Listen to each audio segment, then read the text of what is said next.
We're taking a look at some of the damage caused by Hurricane Ian. Certainly, we know that this storm left quite a bit of debris in its path, and some of that debris we found in downtown Charleston. We've got our crews all over the area.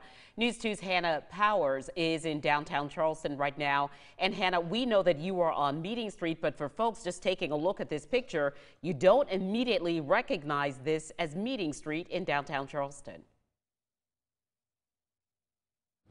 Hi, Carolyn. Yes, I hear you talking about how the storm has started to wrap up a little bit, especially in downtown Charleston. But what we're seeing here is the aftermath and the cleanup efforts. Great example of that behind me right now. We have what's probably a very historic oak tree, Marion Square here, that's completely blocking off Meeting Street. We do have part of one lane back reopened now. The Charleston Fire Department has been making some quick work of this, but this is right in front of the Dewberry Hotel to give you a little bit idea of where I am.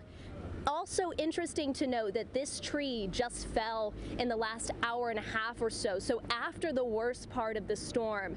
And that's something I think we're going to continue to see. Those wind gusts are still no joke downtown, and we're seeing a lot of downed trees. Wagner Terrace neighborhood as well, Hampton Park as well. Lots of these historic trees that are really landmarks of our city just could not stand up to those wind gusts. So what you're looking at now, part of the tree still remains here in Marion Square, but it's likely the entire tree is going to have to be removed because it's been compromised by these limbs coming off of it. So when we first saw this tree coming down, we had all of Meeting Street blocked off here. We've had about 5 to 10 Charleston Fire Department staff here working on the tree, working to get it out of the way, but because of the sheer size of it, as you can see, going to take them a while. We had caution tape up.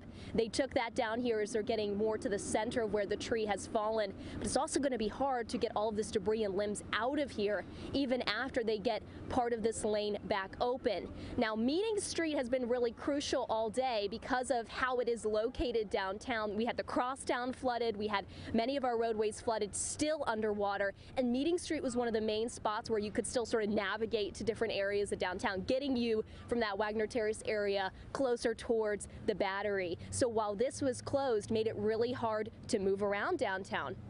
That's when we first discovered this here as we made our way sort of seeing what was going on, how we were going to cover this. We noticed that this entire roadway was blocked off. And I do want to make it clear that this is just one of many downed trees that we have right now. And it is sad to see a historic tree like this in Marion Square, which is such a landmark of our city, come down. It's an unfortunate thing, but the good news is that Charleston Fire Department is here. They're making quick work of it, like I said, in just about an hour. They've really managed to get most of this tree out of the way. So we're getting a little bit of traffic starting to be able to flow, which is crucial, as I said, because much of downtown is still underwater. We're going to get to some more of that in just a couple minutes here as we show you more of the impacts downtown, but I would say driving around downtown, not a good idea. I know people are anxious to get out. They've been inside all day. They think maybe the wind is settling down a little bit, the rain is letting up, but if you can hold it out and stay inside just a bit longer, I would say that's the right thing to do, just because we have so many roads that are impassable, and you just never know how deep that water is, especially in some of the more historic parts of the city. So we're going to keep taking you around downtown. Remember, I'm Meeting Street in Calhoun right now. We have Marion Square here, Dewberry Hotel here, good landmark for you, and we still are pretty much impassable here, letting a little bit of traffic come by, but they really still want people to avoid this area, just so we make sure we give them the space to get this out of the way, get us back reopened. So I'm going to send it back to you in the studio right now. I'm Hannah Powers in downtown Charleston.